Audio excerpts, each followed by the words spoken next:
quel est le poids réel, quel est le vrai poids de la présence du Qatar, le vrai poids économique du Qatar en France? Eh bien, le magazine L'Express a mené son enquête dans son nouveau numéro qui sort aujourd'hui. Bonjour Béatrice Mathieu. Bonjour David. Ça va? Oui, très très bien, ravi de vous retrouver. Pareillement. C'est la couverture de cette semaine, on la voit. Qatar, le double jeu. C'est vrai qu'il y a beaucoup de fantasmes autour du poids des Qataris dans le business en France. J'ai envie de dire pourquoi, Béatrice, rouvrir ce dossier aujourd'hui? Est-ce qu'on n'a pas déjà tout dit, en tout cas beaucoup dit sur ce sujet, sachant que depuis Nicolas Sarkozy, on va dire la relation entre les deux pays s'est un petit peu étiolée d'un point de vue, on va dire, politique et diplomatique, en tout cas politique. On a rouvert le dossier du Qatar à cause de deux actualités. La première qui est géopolitique et politique avec ce qui se passe en Afghanistan et le rôle aujourd'hui du Qatar en Afghanistan et dans le retrait des troupes américaines. On voit bien que le Qatar joue un rôle de médiateur qui est aujourd'hui très très important. On l'a rouvert aussi pour une question de ballon rond et ce qui s'est passé au PSG, l'arrivée de Messi au PSG cet été. Donc on s'est penché en fait à la fois sur les questions géopolitiques et le jeu trouble un peu sur la scène géopolitique que peut avoir le Qatar, et puis on s'est penché aussi sur l'angle économique avec qu'est-ce qu'il pèse réellement, qu'est-ce que pèsent réellement les Qataris dans le business en France, en dehors du PSG, parce que quand on pose des questions, on pense immédiatement ballon rond. Béatrice, le poids du fonds souverain qatari par rapport aux autres fonds souverains, je ne me rends pas compte. Qu'est-ce que c'est? On est en centaines de milliards, évidemment, j'imagine. On en parle beaucoup de Qatar Investment Authority, qui est QIA, qui est le fonds souverain du pays, et qui a un certain nombre de filiales dans le foot, c'est Qatar Sport Investment, qui lui est propriétaire du PSG. Dans le luxe, c'est Qatar Hospitality. Dans l'immobilier, il y a plein en fait de branches de Qatar Investment Authority. Mais quand on regarde réellement les montants sous actifs, on voit que par rapport aux autres fonds souverains du Golfe, par rapport au fonds souverain du Koweït ou celui d'Abu Dhabi, il est bien plus petit. Qatar QIA, c'est aux environs de 300 milliards de dollars, c'est contre 600 pour le fonds du Koweït et 600 et un peu plus de 600 aussi pour le fonds d'Abu Dhabi. C'est aussi un fonds souverain qui est bien plus petit que le très gros fonds souverain norvégien qui lui a des billes dans quasiment toutes les boîtes cotées du CAC 40. Ouais. On a souvent parlé de cette mainmise du Qatar, encore une fois, sur l'économie française. C'est vrai que la présence du Qatar, alors, voilà, on a dit ça, mais en même temps, quand on pense, vous l'avez dit, au Qatar en France, on pense au PSG, on pense à beaucoup de palaces. C'est une réalité, beaucoup de palaces parisiens, mais pas seulement. C'est une réalité. C'est-à-dire que pendant très longtemps... C'est le côté paillettes, ça. Ça a été le côté paillettes, parce qu'il faut voir que le Qatar, il souffre dans le Golfe du complexe du petit. Petit par rapport aux géants saoudiens. C'est un Irak qui souhaitait compter sur la scène internationale. Et pour compter, il faut faire parler de soi, il faut jouer des coudes, il faut jouer de l'influence, il faut maîtriser l'arme du soft power. Donc ça a été vraiment la stratégie de la famille Al-Thani. Et ça a bien marché parce que on a entendu beaucoup parler d'eux dans le PSG. Et puis effectivement, dans des investissements immobiliers et notamment de palaces, c'est le Peninsula, c'est le Royal Monceau, c'est Maison Olano, c'est le Carlton à Cannes. Il faut voir aussi qu'ils ont un patrimoine immobilier à Paris qui est gigantesque, dans le triangle d'or parisien, mais boulevard Saint-Germain, rue de Rivoli aussi. Qui s'explique par une exemption fiscale née, en tout cas, ils ont eu, effectivement, sous Nicolas Sarkozy. Tout à fait, qui est tombé par la suite, mais qui fait qu'ils se sont quand même constitué un patrimoine immobilier considérable à Paris. Et puis récemment aussi, c'était la maison Balmain qui était à 2 doigts de la faillite, qui avait été acquise en 2016 pour près d'un demi-milliard d'euros par le fonds d'investissement Meola, qui est contrôlé, qui est aussi une autre entité du fonds souverain, qui est contrôlée par la Sheikha Moussa, qui était l'épouse de l'ancien émir.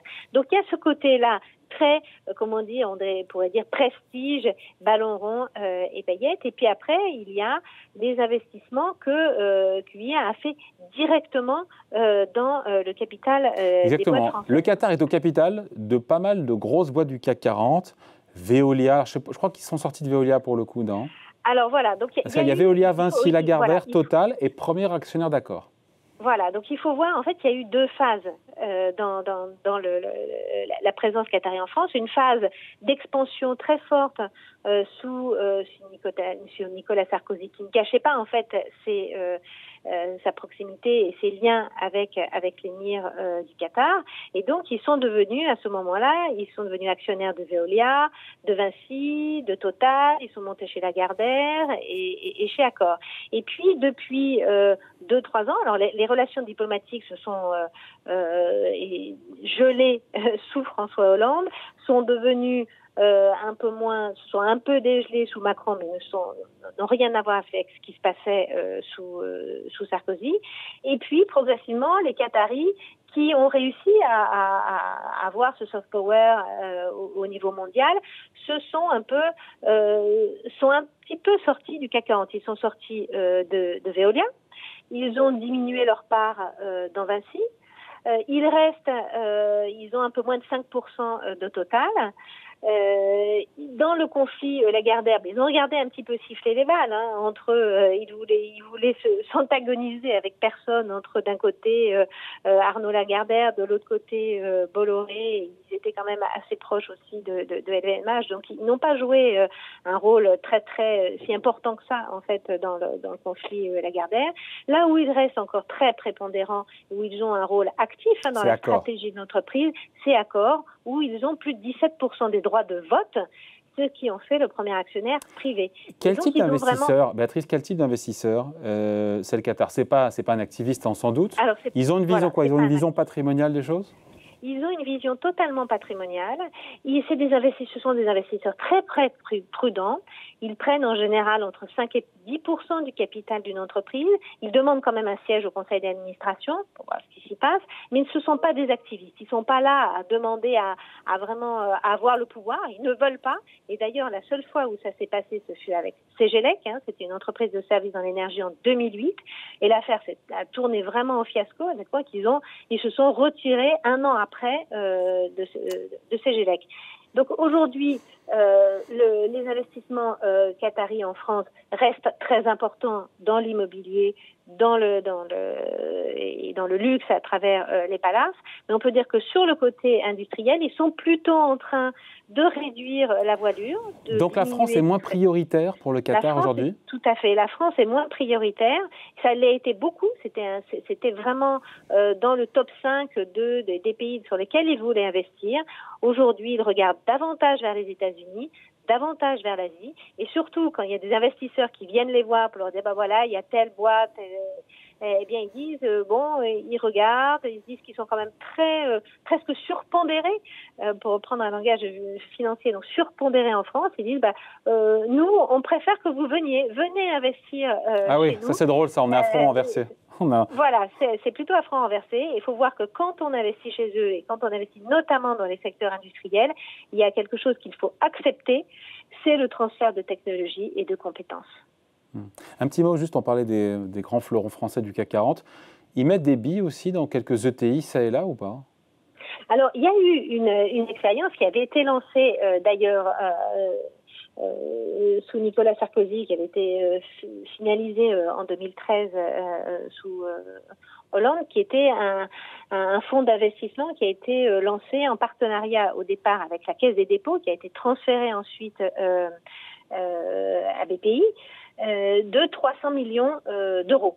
À l'époque, ça paraissait beaucoup. Maintenant, on se dit, compte tenu des levées de fonds et un peu de la finance casino, 300 millions, finalement, c'est pas beaucoup. Mais ils ont investi effectivement dans des boîtes comme De Vialet, dans des boîtes comme Alstef, qui est un spécialiste de la logistique aéroportuaire, dans Neovia, qui est un leader mondial de l'alimentation animale. Ils ont mis des tickets entre 20 et 60 millions d'euros. Donc ce fonds a effectivement été utilisé. A priori, et d'après nos informations, donc la BPI aurait bien souhaité qu'il y ait une nouvelle version de ce fonds qui soit lancée, mais les Qataris n'ont pas souhaité remettre au pot. On peut dire, on finit là-dessus, qu'il y a une forme de désengagement, entre guillemets, du Qatar en France? Alors, désengagement, c'est peut-être un peu fort, parce qu'on voit que, encore une fois, sur la partie immobilière, luxe et foot, sur ce soft power-là, ils sont encore très importants, ils ne se désengagent pas du tout. France est moins dans le top 5 de leurs priorités d'investissement. Et on voit, c'est le cas de Veolia et de Vinci, là, ils se sont désengagés. Bon, voilà donc, enquête à lire, on revoit la couverture dans l'Express, qui sort aujourd'hui, Qatar, le double jeu. Merci beaucoup, Béatrice Mathieu, rédactrice en chef donc, à l'hebdomadaire. Merci, bonne journée. Merci.